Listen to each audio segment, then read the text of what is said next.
Assalamualaikum Ustadz. Waalaikumsalam warahmatullahi wabarakatuh. Ini Ustadz, saya suka melihat orang gampang panik gitu Ustadz. Apakah itu bagian dari fitrah? Maksudnya apakah setiap orang tuh fitrah takutnya sama atau Allah beda-bedakan gitu? Tapi kok ada yang kayaknya panikan banget, dikit-dikit takut, dikit-dikit takut gitu, takut ini, takut itu gitu. Terus yang kedua, masalah pendidikan anak gitu. Bagaimana Ustadz supaya anak-anak lebih takut dalam pengawasan Allah gitu, saat berbuat salah dalam pengawasan Allah daripada takut sama setan misalnya Ustadz. Kayaknya mereka lebih lebih takut sama setan gitu daripada sama adanya malaikat atau adanya pengawasan Allah gitu Ustadz. Baik. Yang pertama, takut yang Allah tanamkan pada jiwa secara fitrah itu ketakutan yang wajar. Ketakutan yang wajar sifatnya. Wajar itu ada di tengah. Ya, wa kadzalika ja'alnakum ummatan wasata. Quran surah kedua ayat 143. Demikian kami jadikan kalian umat yang pertengahan. Ya. Jadi saya ingin menunjuk kata wasatonya di sini. Ya, walaupun ini menunjuk kepada sikap, saya ingin tunjukkan pertengahannya. Jadi tengah-tengah ini maksudnya adalah hal yang wajar. Ya, takut, gelisah seperti tadi yang saya contohkan. Gelisah kalau tiba-tiba anak pulang terlambat, ya. Ya, gelisah ketika awan pekat, mendung, itu gelisah yang wajar. Ini bisa kita tarik ke kanan, bisa kita tarik ke kiri. Kalau yang standar, yang wajar, yang biasa ini, kita naikkan levelnya untuk mendekat kepada Allah. Dengan berlatih, berzikir, belajar, tidak harus meninggalkan aktivitas harian. Karena kerabat-kerabat, sahabat-sahabat Nabi pun yang pebisnis, yang politisi, itu kan? Yang diplomat, yang birokrat itu banyak. Tapi mereka malamnya masih sempat tahajud. Yang kata Imam An-Nawawi dalam kitab At-Tibyan fi Adab Hamalatil Quran itu sampai khatam Al-Quran. Utsman bin Affan, Tamim Ad-Dari, ya, dan sebagainya. Banyak sekali pejabat-pejabat. Bahkan di militer Nabi punya 38 sahabat yang panglima dari 12.000. Itu mereka ketakwaannya tinggi, zikirnya tinggi. Nah, mereka naikkan levelnya dari yang wajar menjadi tinggi. Sehingga harapannya dengan itu semua selalu ada dalam perlindungan Allah Subhanahu wa Ta'ala. Jadi ketakutannya bukan ketakutan biasa lagi, bukan standar, tapi naik di atas itu, cuma sifatnya positif. Sifat takut positif ini adalah sifat takut yang mengantarkan dia selalu berada dalam perlindungan Allah. Jadi kalau misalnya dia mau bicara, dia tata dulu nih. Pembicaranya Allah ridha nggak? Kalau bicara nyakitin orang lain nggak sih? Lawan bicara kita tersinggung tidak? Kalau bercanda pun dia cari kata-kata yang tidak berlebihan. Nah itu adalah penjagaan. Jadi yang keluarnya itu outputnya selalu yang baik. Ya, tapi jiwanya terkontrol dalam keadaan tenang. Itu yang positif. Kalau negatif, dari yang wajar tadi yang tengah-tengah, itu terbawanya apa yang disebut dengan sekarang dengan anxiety itu. Kegelisahan yang tidak wajar. Sedikit-sedikit gelisah. Sedikit-sedikit penasaran. Sehingga yang keluar dari situ apa? Pertanyaan-pertanyaan yang tidak wajar. Ya, pikiran-pikiran yang tidak wajar. Sehingga memberikan bahkan beban kepada pikiran, bukan ketenangan. Karena normalnya kalau dia menjadi khasyah yang positif atau khauf yang netral, itu pikiran nggak terbebani. Masih biasa. Tinggal dia berikhtiar mengatasi itu. Tapi kalau sedikit-sedikit dia mendapatkan kegelisahan yang memberikan beban kepada pikiran, itu was-was dari syaitan. Yaitu was-was. Dan setan memberikan ketergesa-gesaan. Innamal ajalatu minasyaitan, kata Nabi. Ketergesa-gesaan itu dari setan. Ya, untuk bersikap dan sebagainya. Maka bagaimana keluar dari situ? Mendekat kepada pilihan-pilihan zikir.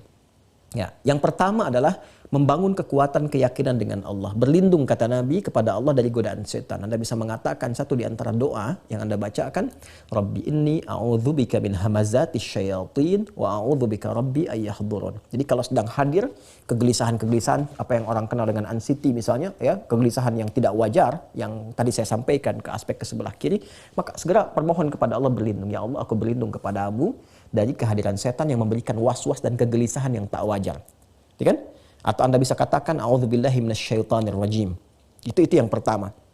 Yang kedua, Anda bisa isi dengan pilihan zikir yang tadi saya sampaikan, ya, bisa dengan Al-Qur'an. Berwudu, buka mushaf, menghadap kiblat, baca Quran. Itu untuk melatih. Ya, sehingga lekat dengan Quran, lekat dengan Quran, lekat dengan Quran. Minimal Anda berusaha untuk membaca dan membaca. Ya, ada lagi misalnya ada yang dilakukan dengan sholat, ya.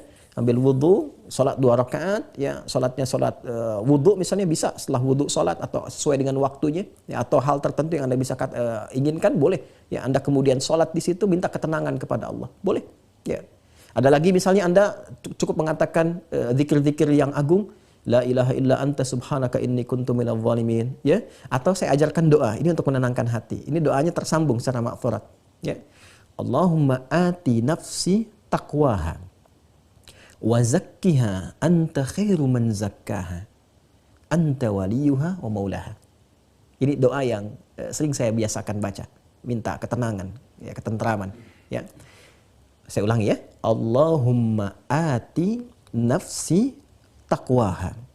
Duhai Allah, anugerahkan kepada jiwaku pengendalian dalam takwa. Wa zakkiha anta khairu man zakkaha. Dan bersihkanlah ia dari segala gangguan dan kotoran, karena engkaulah yang maha untuk melakukannya. Anta waliyuha wa maulaha. Engkau pemilik dan pengendalinya. Saya ulang ya. Allahumma ati nafsi taqwaha wa zakkiha anta khairu man zakkaha anta waliyuha wa maulaha. Itu doa asalnya. Kalau dihadapkan pada situasi yang besar yang berpotensi melahirkan kegelisahan, ini bukan muncul dari kita tiba-tiba, tapi hal yang besar yang akan kita hadapi, menghadap seseorang, menghadap ini, dan berpotensi kita agak khawatir atau takut, maka baca doanya Nabi Musa, ya, yang di surat Thaha itu, Rabbi shrahli sadri wa yassirli amri wahlul 'uqdatam min lisani yafqahu qawli. Nah, itu diantaranya. Sedangkan yang kedua, bagaimana menanamkan rasa takut kepada anak. Anak itu bening, jernih, dan hanya mendapatkan pantulan dari lingkungan sekitarnya. Itu yang kata Nabi, kullu mauludin yuladu 'alal fitrah. Setiap yang lahir itu berada dalam fitrahnya. Jadi anak itu baik, bersih, bening, gitu kan? Nah, kemudian juga cenderung kepada kebaikan. Tapi fa'abawahu, lingkungan sekitaran, yuhawidanihi au yunassiranihi au yumajjisanihi, memberikan pengaruh kepada dia. Nah, maka hal terbaik kata Al-Quran, ini Al-Quran dulu, menjadikan anak itu dekat dengan Allah, takut kepada Allah yang positif tadi itu, bentuk lingkungan di keluarga yang baik. Orang tuanya dulu praktekkan, ya, sholat berjamaah sama-sama, ayah jadi imam, ibu ada di situ, anak melihat, mencontoh, ngaji Quran, ngaji dulu bareng-bareng. Jadi kalau orang tuanya minta, tapi orang tuanya nggak pernah ngaji, anak akan melihat. Itu yang dimaksudkan. Jadi lingkungan ditata, soleh dulu, itu spirit Quran surah ke-3 Ali Imran ayat 35 sampai 37. Jadi Imran dengan Hannah itu diberi contoh oleh Allah lewat Imran dan Hannah. Jadi bukan Nabi, bukan Rasul. Supaya kita nggak ngeles. Ya, ini kan Nabi, ini kan Rasul. Allah kasih yang bukan Nabi, bukan Rasul. Ya. Imran dengan Hannah kompak. Menyiapkan diri bahkan dari sejak mengandung Hannah. Ya, cuma kadar Allah nanti Imran meninggal kan. Imran meninggal duluan, ya Hannah melahirkan Maryam. Tapi amanahnya dijaga. Begitu kemudian Maria lahir, apa yang terjadi? Yang terjadi indahnya adalah disiapkan seperti amanah sebelumnya.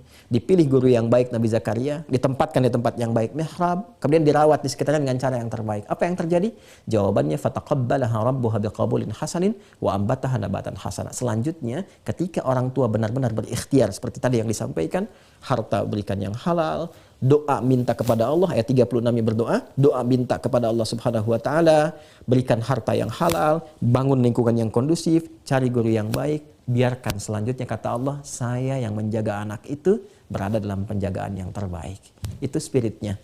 Dan prakteknya ada di Quran surah 31, Luqman ayat 13 sampai dengan 19. Wallahu ta'ala alam bisawab.